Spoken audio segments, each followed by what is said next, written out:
안녕하세요. 강남역 1분 출구 1분 거리 김종률 아카데미 원장 김종률입니다. 제가 유튜브로 가끔씩 좀 주제 넘는 이야기를 하는 게 있죠. 상가 투자, 토지 투자 이야기가 아니라 제 주변에 가난했던 사람들, 그리고 그걸 극복해낸 사람 이야기, 뭐 그런 이야기도 하고 있고, 그리고 또 뭔 이야기 하죠? 잘 모르겠네. 예. 한두 개 찍은 것 같은데 하나 더 이야기해 보기로 하겠습니다. 그 옛날 이야기인데 제가 살면서 굉장히 잘한 거, 그러니까 부동산 재테크를 하기 전부터 그 전부터 제 있었던 과거 이야기를 쭉 돌이켜 봤을 때 제일 잘한 거 뭘까라고 이야기한다면, 저는 단연 지하방에 살면서 집을 넓히지 않고 차도 사지 않고 차를 뭐 번듯한 새 차 사지 않고 똥차를 타고 다녔던 거, 그걸 제일 잘한 것 같습니다. 자, 화면 보면서 이야기해 보겠습니다. 제 인터넷 닉네임이 옥탑방 보보스 아닙니까? 그죠? 그게 뭐냐? 제가 예전에 살던 집이 요 집이었어요. 여기 요즘 컴컴해서 잘 안 보이는데 요렇게 요 쪽문 있죠? 요 쪽문 열고 들어가면 요 안쪽에 여기 지하에 방이 한 칸 있고 공동 화장실 하나 쓰고 이런 데가 있었습니다. 이쪽이 남쪽이거든요. 이쪽이 남쪽인데 요렇게 칸막이가 있죠. 그러니까 이게 담입니다. 담. 지금 화면이 요게 최선인 것 같습니다. 요 담이 하나 쳐져 있는데 혹시 2010년 거 안 볼까요? 2010년 거 보니까 좀 보입니다. 이거 이게 제 살던 화장실이고 그 옆에 문입니다. 여기 조금 보이네요.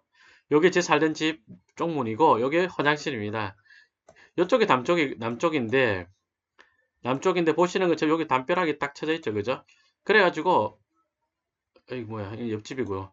그래가지고 이게 남쪽인데 해가 거의 들지 않았어요. 굉장히 노트북 화면만한 창문 하나 있는데 거기에다가 환풍기 하나 꽂아버리고, 그래서 빛이 잘 들지 않았는데 사실은 여기 샷다 보이죠? 사실은 이게 지하 창고인가 뭐 그랬던 공간이었어요. 그거 개조해서 만든 방을 잘라가지고 몇 개를 만든 그런 공간이었습니다. 제가 이런 데 살면서 돈 생겼을 때 차 사면 되겠습니까? 그죠? 안 되겠죠? 제가 여기 살 때 이제 그 29살 때 아파트 청약을 해가지고 좀 목돈이 생겼습니다. 이제 그래서 목돈이 좀 생겨가지고 이걸 뭐 할까 그런 생각을 했는데, 그때 제가 정말 잘한 것은 차를 바꾸지 않고 이 집에 여기 그전에 그대로 살면서 그러면서 그냥 제가 투자를 했던 거, 그게 가장 잘한 것 같습니다. 이거 이야기하면 별로 와닿지 않을 것 같긴 한데, 제가 왜 옥탑방 보보스라는 이름을 쓰게 됐냐면 요 지하방 살 때 여기 옥탑 있죠, 위에 집. 여기는 주인집 할머니가 쓰는 집이었고요. 옆에 이 옥탑이 저랑 동갑이었는데 삼성전자를 다니고 있는 친구가 쓰고 있었습니다. 친구는 아니죠. 저랑 동갑이었던 다른 분이 쓰고 있었는데 이 집이 너무 부러웠어요. 이 집이 정말 부러웠어요. 제가 실수했다. 다시 이야기할게요. 제가 이쪽이 남향이에요. 요쪽이 남향이고 이쪽이 북향이에요. 그러니까 제가 살던 지하방, 여기 창문 조금 보이는, 현관문 조금 보이는 거 있죠. 이 집이 정북향인데다가 거기 담벼락까지 있어가지고 햇빛이 그야말로 들지 않는 그런 집이었습니다. 그런데 이제 요 지하방이 아니라 이제 요 옥탑을 우연히 한번 보게 됐는데 해도 잘 들고 정남향에 너무너무 부러웠죠. 제가 그래서 이제 목돈이 좀 생겼을 때 이 옥탑방에 되게 올라가고 싶었는데, 나 옥탑방에 올라가서 보보수족처럼 살아보고 싶어 그랬는데 그런 꿈은 잠시 미루고 투자를 했죠. 그 돈으로. 그걸 정말 잘한 것 같아요. 자, 저랑 같이 부산에서 좀 객지에서 올라온 친구들이 처음에 직장 생활할 때 돈 많이 모으지 않을까요? 누구든지 열심히 살고 그때는 누구든지 부지런히 모읍니다. 웬만한 사람 10명 올라오면 9명은 그렇게 열심히 모아요. 그런데 딱 거기까지입니다.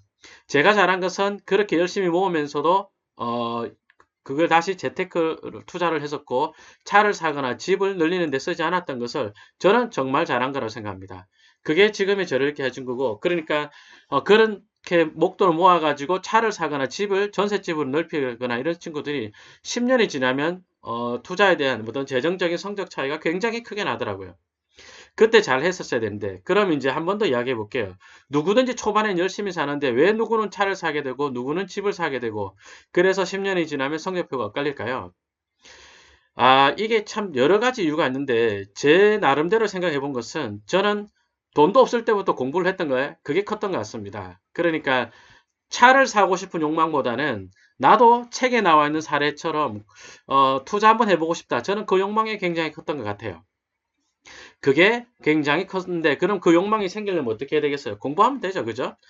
주로 이제 자기 개발이라든지 뭐 마인드 기르기 이런 책도 공부하면 좋은데, 사실 저는 그런 책을 돈 주고 사본 거는 몇 권 되지 않습니다. 왜냐하면 그런 책들은 이제 서점에서 서서 읽어버리면 되잖아요. 그죠?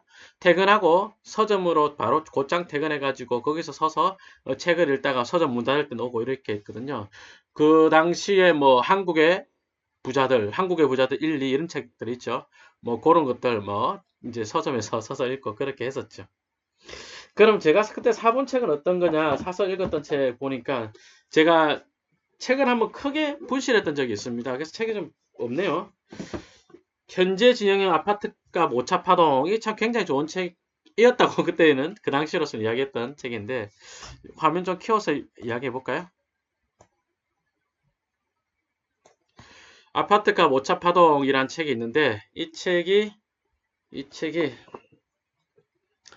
2001년도 책이네요. 2001년도에 쓰여진 책입니다. 최명철 씨가 쓴, 당시로서는 어떤 아파트 가격의 움직임 원리를 굉장히 잘 쓴 책인데, 이거 2001년도 내가 이거 왜 읽었지?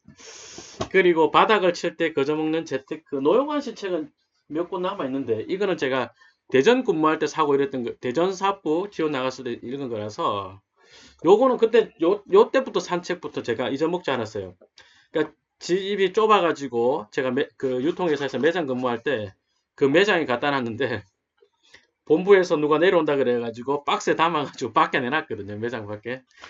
폐품인 줄 알고 다 돌가 버렸어요. 그래서 아이고 그때 그 매장에 있던 옷이랑 옷도 이제 놔두면 안 될 것 같아가지고 박스에 넣어놨거든요.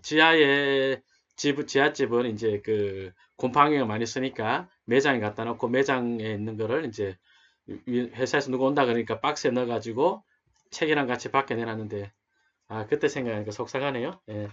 그래서 홍랑 다 잊어먹고, 이 책도 2004년도 책입니다. 그 당시로서 참 좋은 책이었는데 지금은 또 이분 노영환 선생님이 좀 안 보이죠. 이 책을 이렇게 보니까 뭐 접고 줄치고 그러고 읽었네요. 이런 거 읽으면서 집 사고 싶다, 투자하고 싶다 그런 생각이 많이 커졌습니다. 그러다 보니까 제가 이제 경매라든지 투자라든지 이런 걸 좀 더 빨리 하게 되고, 목돈이 생겼을 때 차를 사지 않고 집을 사고 싶다는 생각이 자연스럽게 드는 것 같습니다. 제가 사실 뭐 저같이 뚱땡이가 뭐 그래 욕구를 참고 이런 걸 잘하겠어요. 그죠? 다른 쪽의 욕구가 더 컸기 때문에 된 거죠. 그러니까 일반적으로 자기계발서 같은 거 보면은 욕구를 억제하라. 그래서 돈을 쓰는 것을 이게 순서가 맞고 다음에 차를 사라 뭐 이런 이야기를 많이 하는데, 그것도 맞는 이야기인데요. 원론적으로 맞는 이야기인데 그 욕구를 다른 방향으로 트는 이야기를 잘 하지 않는데, 저는 욕구를 다른 방향으로 보내는 것도 굉장히 중요하다 생각합니다. 자, 이것도 어쩌다 꺼내보게 됐는데 그때 봤던 책 중에 하나입니다. 부동산 경매 안호빈 선생님 쓴 책인데 정말 좋은 책이에요. 이 은인 같은 책입니다. 이 책은 이것도 아마 2004년도 그 무렵에 샀던 책인 걸로 제가 기억을 해요.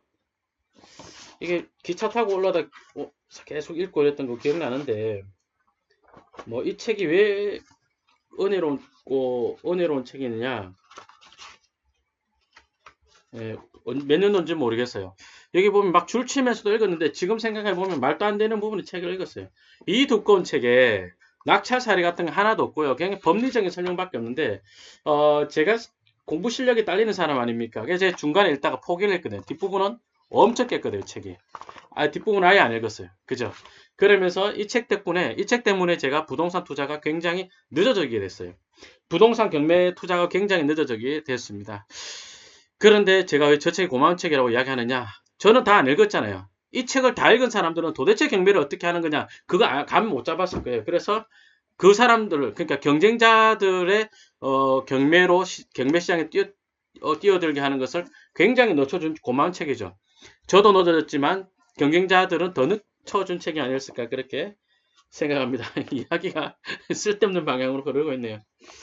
야, 참, 이거 보니까 김종력 대견하다, 그죠? 예, 옛날에 회사 다니면서 2008년도에 부동산 경매를 이렇게, 아이고, 이걸 왜 이렇게 공부했을까? 이런 식으로 엄청 줄쳐가면서 공부했네요. 아이고야. 욕봤다. 요런 식으로. 예, 이래가지고 엄청 쫓으면서 이 두꺼운 책 끝까지 다 봤습니다. 예, 끝까지 다 봤어요. 거의 뭐 이 뒷부분에도 뭐라 필기를 메모로 이렇게 해놨네요. 자, 뭐 이야기를 좀 책에 대한 저 시절에는 왜 그렇게 오래된 것도 아닌데 한 15년 전인데 책이 왜 저렇게 투자자나 독자가 원하는 책이 아니었을까? 그죠? 어쨌든 어, 이 영상을 보시는 분들에게 말씀드리고 싶은 내용은 혹시 여러분들 이 영상을 보시는 분이 사회초년생이거나 이제 취업을 하신 지 얼마 안 됐거나 이런 분들이라면 당연히 열심히 사실 거라고 생각을 합니다. 그러나 열심히 살 때 공부도 해 두십시오. 그래야 목돈이 생겼을 때 차 사지 않고요. 집 사는 쪽으로 마음이 흐를 가능성이 굉장히 높아집니다. 그렇다고 해서 지금 학원을 다니고 공부를 해야 되냐? 그럴 필요까지는 없어요. 학원은 효과가 빨리 나타나기 때문에 여러분들이 목돈이 생겼을 때 그때부터 다녀도 될 것 같습니다. 그때 그 학원 다녀야 될 그 시점이 되면 강남역 1분 출구 학원도 한번 생각해 주시길 바라겠습니다. 영상 여기까지 하겠습니다. 두서없는 이야기 들어주셔서 고맙습니다. 감사합니다.